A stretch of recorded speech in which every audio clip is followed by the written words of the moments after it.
Vamos voltar no assunto do Lulinha, hein? Quero te ouvir agora. A gente está aqui com o vice-prefeito de Uberlândia, o Vanderlei Pelizé, e ainda no início do jornal, Vanderlei, nós estávamos aqui falando sobre a CPMI do INSS e o roubo dos aposentados, que vem sendo investigado também no âmbito da Polícia Federal. O que ocorre?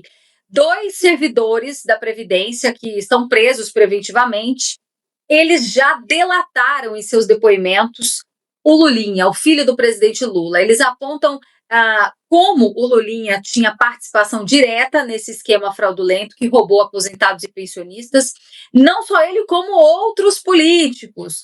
Mas eu quero as suas considerações, porque o Lulinha, ele deixou o país no ano passado, logo que estourou a primeira operação da PF envolvendo esse esquema. E agora, como é que fica a situação dele? A casa caiu? A casa caiu. Para você ter uma ideia, né, só resgatando um pouco a memória, 300 milhões foi o que foi devolvido no escândalo do mensalão. Depois nós chegamos a 25 milhões no escândalo do Petrolão. 90 bilhões esse escândalo do INSS. Quer dizer, se tem uma coisa que esse governo do PT consegue fazer, é produzir escândalos atrás de escândalos cada vez mais expressivos, né, uma escala geométrica. Com relação ao Lulinha, eu acho que ele está muito enrascado nessa história toda. Existe também o careca do INSS que está, me parece, que está veiculando aí é que ele também está disposto a fazer uma delação. Ele fazendo uma delação, tem muita coisa a vir à tona. Entre essas autoridades, os políticos, já tem dois do Centrão envolvidos, né, nessas delações aí, e a gente tem que aguardar uma convocação e talvez até colocar aí, eu não sei se caberia, mas até a Interpol para encontrar o Lulinha, né? Ele é investigado aí e com essas delações vai dar subsídio talvez suficiente para encontrá-lo no exterior, onde é que ele esteja, porque é um absurdo. E isso afeta diretamente também a figura do seu pai, né, que talvez tenha dado uma educação para o Lulinha de forma a fazer um amálgama ali, né, da forma que ele criou o Lulinha junto com a forma dele, do modus operandi dele, pai. Então, isso forma, na realidade, um estilo, uma forma de conduzir a família. Praticamente quase todos, de uma forma direta ou indiretamente, envolvidos em escândalos, como foi o próprio irmão do Lula, né? Um até que se diz aí padre, frei, enfim. Então, vai complicar muito a vida do Lulinha. Do Lula está despencando aí, né, nas intenções aí de voto, principalmente segundo turno, Flávio Bolsonaro já dispara. Isso é uma série de implicações que tem essa delação em cima da figura do Lulinha.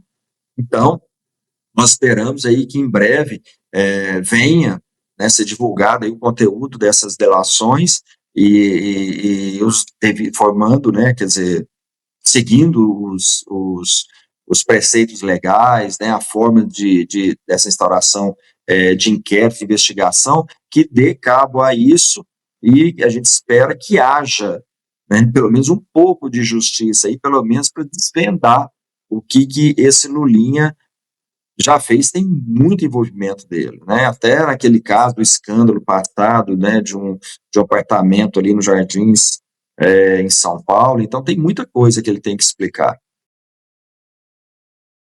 Pois é, e o tema da nossa enquete é justamente esse. Vamos saber como é que está a parcial até o momento? Você imaginava, a pergunta é, né? Você aí imaginava que o Lulinha estivesse envolvido na corrupção do INSS? Bom, em primeiro lugar, a opção toda a família do Lula é corrupta, com 32%. Na sequência, sim, já era previsto, e também todas as alternativas. Bom, deputada Silvia, a gente já comentou esse assunto, mas queria trazer alguns elementos sobre os delatores, né? O Virgílio, por exemplo, quanto que ele recebeu e agora está colocando a boca no trombone? Eu acredito que o fato da pessoa ficar presa, né, como ele está preso atrás das grades, a pessoa tem muito tempo para pensar, né, e talvez ela refletir, será que valeu a pena receber todo esse dinheiro, mas agora eu não vou poder desfrutar, né, estou longe da minha família, minha mulher também está quase presa, e parece que a esposa dele tem um bebê pequenininho, né, muito triste a situação. Bom, o fato é que ele recebeu 11,9 milhões de empresas relacionadas a entidades que realizavam esses descontos indevidos. E desse valor, 7,5 milhões teriam origem em empresas do careca do INSS, com parte dos recursos transferidos para as contas e empresas da esposa do Virgílio, que é a que eu citei para vocês, né? Uma médica, a Thaisa Hoffmann, o sobrenome da Glaze. E, bom, Silvia, quero te ouvir sobre isso, porque é aquela história, né? Se não tiver alguém lá dentro do INSS, e o Virgílio fazia parte, ele era ex-procurador do Instituto Nacional de Segurança Social, esse esquema não teria acontecido. Então fica muito difícil o governo Lula dizer nesse momento que foram eles, né, que acabaram com todo o esquema fraudulento, porque essa é a narrativa que se vende. Você acredita que isso ainda vai se sustentar depois de uma delação como essa? Olha, ele sabia exatamente o que ele estava fazendo, né? E por saber exatamente o que ele estava fazendo, ele sabe quem eram os outros atores, os outros elementos envolvidos nessa questão. Então, justamente por saber e ter um preço declarado, né? Até porque já é comprovado, senão ele não estaria preso, né?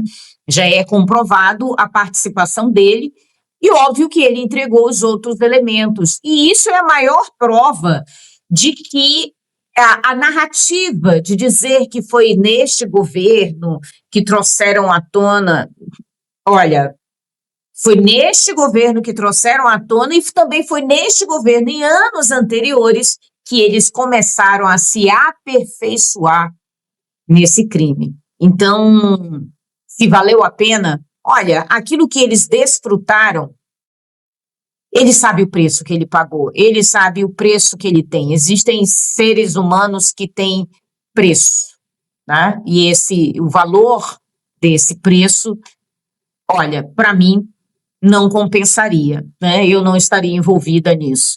Mas, obviamente, que essa delação vai fazer com que nós tragamos, né, venhamos a trazer ainda à tona outros nomes que serão obrigados a aparecer.